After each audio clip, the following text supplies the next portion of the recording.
21 जून 1576 को सुबह करीबन 8 बजे से लेकर दोपहर तक चलने वाली युद्ध, जिसमें न्यूनतम सेना के इस्तेमाल के साथ एक विशाल सेना को हरा दिया। तो हेलो दोस्तों, आज हम इस वीडियो में बात करेंगे भारत के एक ऐतिहासिक युद्ध हल्दी घाटी के बारे में। यह युद्ध 21 जून 1576 को गोगोंदा व खमनोर के बीच हल्दी घाटी मैदान में लड़ा गया। यह युद्ध मेवाड़ के महाराणा प्रताप व दिल्ली के सम्राट अकबर के बीच था तथा लेकिन इसमें अकबर स्वयं युद्ध करने नहीं आया। वह अपने सेनापति मान सिंह और जलाल खां को भेजता है। मान सिंह अकबर का एक हिंदू सेनापति था जो आमेर के शासक भगवंत दास का पुत्र था और इसमें मुख्य सेनापति के पद पर था।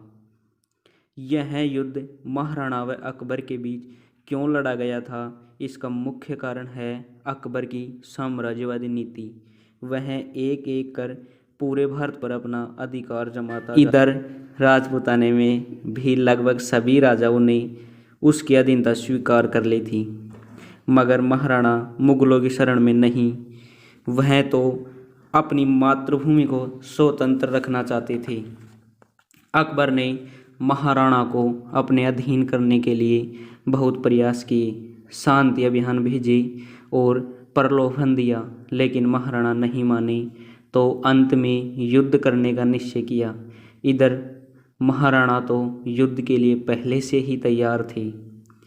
अप्रैल 1576 को मान सिंह अपनी सेना लेकर मांडलगढ़ पहुंचा और अपना पड़ाव डाल दिया। लगभग 2 माह तक यह यहाँ रुका। महाराणा भी कुंभलगढ़ से गोगुंदा आ गए और अपनी तैयारियों में लग गए। महाराणा मान सिंह से मांडलगढ़ में ही मुकाबला करना चाहते थे, लेकिन सरदारों के समझाने पर ऐसा नहीं किया, क्योंकि मुगल सेना मैदान में लड़ने में सक्षम थी बजाय पहाड़ों के, और दूसरा उनके पास तोप भी थे जिनको पहाड़ों में लाना मुश्किल था। उधर मान सिंह सोचता था कि या तो महाराणा संधि के लिए राजी हो जाएं या फिर स्वयं सेना लेकर यहाँ आ जाएं। लेकिन जब महाराणा ने कोई उत्तर नहीं दिया तो मान सिंह अपना पड़ाव उठाकर खमनोर आ गया। इधर महाराणा पहले से ही तैयार थे। दोनों सेनाएं 21 जून 1576 को आमने सामने होती हैं। युद्ध में महाराणा की हरावल सेना का नेतृत्व कृष्णदास चूंडावत व हकीम का सूर ने किया। पहले युद्ध में सेना 4 भागों में विभाजित रहती थी। राजा बीच में रहता था। आगे वाली सेना को हरावल सेना तथा पीछे वाली सेना को चंद्रावल सेना कहा जाता था, और एक सेना बाईं तथा एक दाईं होती थी। महाराणा की पीछे वाली सेना का यानी चंद्रावल सेना का नेतृत्व राणा पुंजा ने किया। यह एक भील था जिसे महाराणा ने राणा लगाने की अनुमति दी थी। बाईं ओर की सेना का नेतृत्व झाला बीदा व मान सिंह सोनगरा ने किया तथा दाईं ओर की सेना का नेतृत्व रामसा तंवर ने किया। उधर मान सिंह की हरावल सेना का नेतृत्व जलाल खां ने तथा चंद्रावल सेना का नेतृत्व मिहत्तर खां ने किया। बाईं ओर की सेना का नेतृत्व सैयद खां ने किया। इस युद्ध का प्रत्यक्षदृष्टा इतिहासकार बदायूं था, जो मान सिंह के साथ आया था। यह लिखता है कि मान सिंह के पास 5000 और महाराणा के पास 3000 सेना थी। दोनों सेनाएं आमने सामने थी तथा कुछ समय के लिए एक दूसरे के आक्रमण की प्रतीक्षा की, लेकिन अमर काव्य वंशावली के अनुसार शुरुआत महाराणा ने की। मेवाड़ का राजकीय हाथी युद्ध पताका फहराता हुआ आया और महाराणा की हरावल सेना ने मुगल सेना पर इतना जोरदार आक्रमण किया कि मुगल सेना भाग खड़ी हुई। जिस स्थान पर वे युद्ध कर रहे थे वह ऊबड़ खाबड़ था, जिसमें लड़ने में मुगल सेना असमर्थ थी, लेकिन राजपूती सेना निपुण थी। प्रथम हमले में महाराणा की विजय हुई, जिसमें मेवाड़ी सेना में जोश बढ़ा और वे पहाड़ों से निकलकर बादशाह बाग तक आ गई। फिर मुगल सेना थोड़ी संभली और मेवाड़ी सेना पर आक्रमण किया, लेकिन मेवाड़ी सेना ने हकीम का सूर और महाराणा के नेतृत्व में जबरदस्त टक्कर दी, जिससे मुगल सेना में अव्यवस्था फैल गई।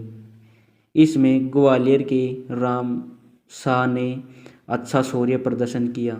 राजपूत सेना का दबाव बढ़ता गया और मुगलों की हरावल सेना का वाम पार्श्व का ठहरना मुश्किल हो गया, जिससे मुगल सेना का मनोबल टूटने लगा और सेना भागने लगी। तो चंद्रावल सेना से मेहतर खां आगे बढ़ा और कहा कि बादशाह सलामत स्वयं आ चुके हैं। ऐसा सुनकर मुगल सेना का पुनः युद्ध करने लगी और दोनों सेनाएं युद्ध करते करते बनास नदी तक पहुंच गई।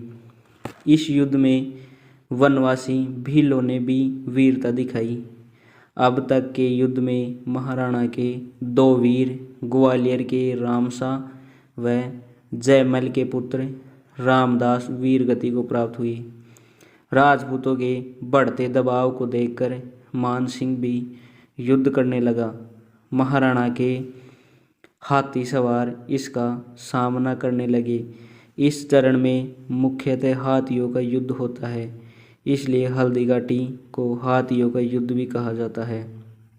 इसमें महाराणा की तरफ से लूणा नामक हाथी निकला, जिससे लड़ने के लिए मुगलों का गजमुख हाथी आया। लूणा ने गजमुख को हराया व पुनः सेना में लौट गया। फिर महाराणा ने अपना एक महत्वपूर्ण हाथी राम प्रसाद निकाला। यह महाराणा का प्रशिक्षित हाथी था। कहते हैं इस हाथी को मांगने कभी अकबर आया था तो महाराणा ने मना कर दिया। राम प्रसाद से लड़ने के लिए मुगलों ने गजराज व रणमंदिर दो हाथियों को निकाला। जब राम प्रसाद मुगल सेना को रौंद रहा था तो इसके महावत प्रताप सिंह तंवर पर तीरों की बारिश होती है और राम प्रसाद पर मुगल सेना अधिकार कर लेती है। उधर महाराणा की इच्छा थी कि वे मान सिंह से सीधे टक्कर लें। जब मान सिंह हाथियों के युद्ध में सामने आया तो महाराणा अपना घोड़ा मान सिंह की ओर ले गए तथा मान सिंह के हाथी के चारों ओर चक्कर लगाकर सामने आए तो चेतक, जो महाराणा का प्रशिक्षित घोड़ा था, ने हाथी के सिर पर अपने दोनों पैर रख दिए और इस पर महाराणा सीधे खड़े होकर अपने भाले से इतना जबरदस्त वार किया जिससे महावत मारा गया। वह भाला मान सिंह के कवच में लगा। इतने में चेतक की पीछे की टांग जो हाथी के सूंड में लगे खंजर से कट जाती है और महाराणा घोड़े से नीचे गिर जाते हैं। ये दृश्य पास में लड़ रहा झाला अज्जा देख रहा था। वह महाराणा के पास आता है और उनसे युद्ध मैदान से चले जाने को कहता है। महाराणा नहीं मानते हैं तो जबरदस्ती राज चिन्ह ले लेता है और महाराणा घायल चेतक के साथ युद्ध मैदान छोड़ देते हैं। महाराणा हल्दी घाटी से 2 मील की दूरी पर पहुंचते हैं तो सामने एक नाला आता है। चेतक अपनी पूरी ताकत से नाला पार करता है और दूसरी तरफ जा गिरता है। वहीं पर उसकी मृत्यु हो जाती है। पहले घोड़े युद्ध के लिए विशेष रूप से तैयार किए जाते थे। वे ये समझते थे कि मेरा स्वामी खतरे में है या नहीं। कहते हैं चेतक की मृत्यु पर महाराणा की भी आंखों से आंसू आए थे। उधर झाला अज्जा पर सैकड़ों तलवारें टूट पड़ती हैं और वह वीर गति को प्राप्त होता है। युद्ध समाप्त होता है और महाराणा गोगुंदा चले जाते हैं। अगर हम युद्ध में विजय की बात करें तो इस युद्ध में दोनों ही अपनी अपनी विजय मानते हैं। इतिहासकार गोपीनाथ शर्मा इसे अनिर्णायक युद्ध मानता है। तो चलिए दोस्तों, इस वीडियो का यहीं एंड करते हैं और महाराणा प्रताप से जुड़ी आगे की बातें अगले वीडियो में देखना ना भूलें। वीडियो अच्छी लगी तो लाइक करें, शेयर करें और हमारे चैनल को सब्सक्राइब करें।